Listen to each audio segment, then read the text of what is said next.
आज का हमारा टॉपिक है सीबीसी टेस्ट यानी कि complete blood count. CBC test के में हम क्या पैरामीटर देखते हैं रिपोर्ट में? RBCs, WBC and platelets. CBC test की जो वीडियो लेक्चर है वो 2 पार्ट में कंप्लीट होगा। पार्ट 1 में हम आरबीसीज करने वाले हैं और आरबीसीज के जितने भी पैरामीटर्स हैं हम वो चेक करने वाले हैं, और पार्ट 2 में हम डब्ल्यूबीसीज और प्लेटलेट्स पढ़ेंगे।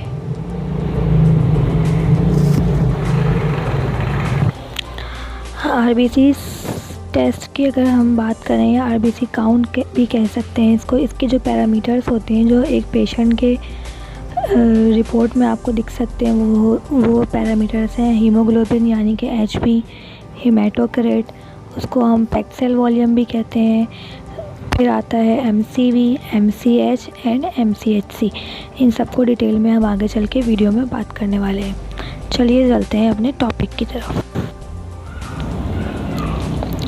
सीबीसी टेस्ट क्या है? नॉर्मली आपको कोई भी बीमारी हो तो डॉक्टर आपको सजेस्ट करते हैं कि सीबीसी टेस्ट करवा लें। इसको हम ये भी कह सकते हैं कि आपके जितने भी ब्लड सेल्स हैं वो काउंट करके मैनुअली भी देते हैं और एनालाइज़र में भी काउंट करके दे सकते हैं। इसके जो पैरामीटर्स हैं वो हम नेक्स्ट में देखने वाले हैं। आरबीसीज की अगर हम बात करें एरिथ्रोसाइट्स की, तो एक नॉर्मल ह्यूमन में इसकी जो नॉर्मल रेंज होती है वो 4 to 5 मिलियन क्यूबिक पर मिलीमीटर होनी चाहिए। अगर सपोज़ आपकी रिपोर्ट में ये इतनी रेंज नहीं आ रही और 4 से कम आ रही है तो डिक्रीज़ हो रहा है, मतलब क्वांटिटी दैट मीन्स कि एनीमिया है।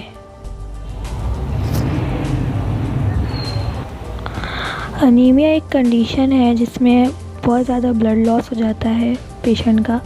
एनीमिया की बहुत डिफरेंट टाइप्स होती हैं। एनीमिया के बारे में भी मैं आगे चल के वीडियो लेक्चर रिकॉर्ड करूँगी। अगर सपोज़ आरबीसीज की वैल्यूज़ जो है वो इंक्रीज़ हो जाती हैं तो पॉलीसाइथीमिया कंडीशन अकर हो जाती है। आरबीसीज की जो पैरामीटर्स हैं वो मैं पहले बता चुकी हूँ, अभी दोबारा बता देती हूँ। वो होते हैं haemoglobin, haematocrit, MCV, MCH and MCHC.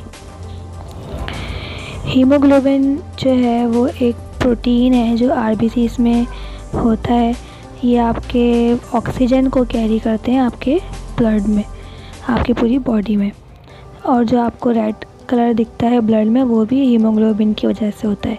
Haemoglobin की नॉर्मल रेंज होती है 9 to 13 ग्राम पर डेसीलीटर। अगर हीमोग्लोबिन पेशेंट की रिपोर्ट में कम आ रहा है दैट मीन्स उसको एनीमिया हो सकता है, थैलेसीमिया हो सकता है या फिर सिकल सेल एनीमिया भी हो सकता है। इन दोनों एनीमिया के बारे में भी और थैलेसीमिया के बारे में भी मैं आगे चल के वीडियो लेक्चर रिकॉर्ड करूँगी। नेक्स्ट हम देखें हेमाटोक्रिट या फिर हम इसको पैक्ड सेल वॉल्यूम पीसीवी भी कहते हैं। तो इसकी जो नॉर्मल रेंज है वो है 35 to 40%। अगर एक पेशेंट में इस रेंज से कम या ज़्यादा आ रही है दैट मीन्स कि उसको एनीमिया है।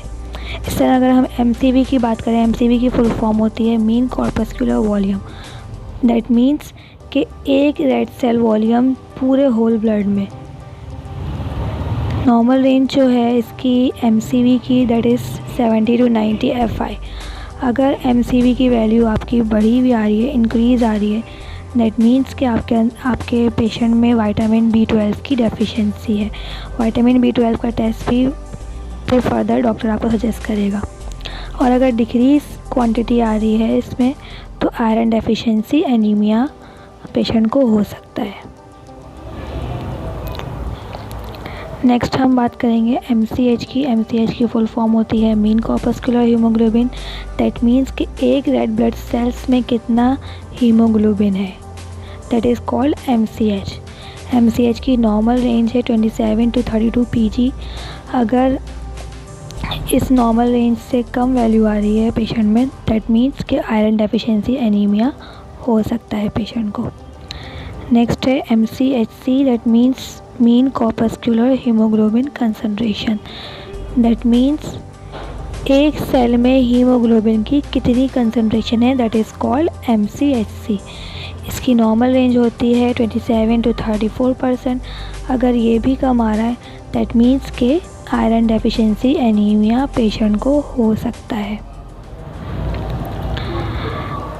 यहाँ पे आरबीसीज़ के पैरामीटर्स एंड होते हैं। अब डब्ल्यूबीसीज़ और प्लेटलेट्स हम सीबीसी पार्ट 2 में करेंगे। तब तक के लिए आप लोग देख लें पार्ट 2। तब तक के लिए अल्लाह हाफ़िज़, गुड बाय, सी या।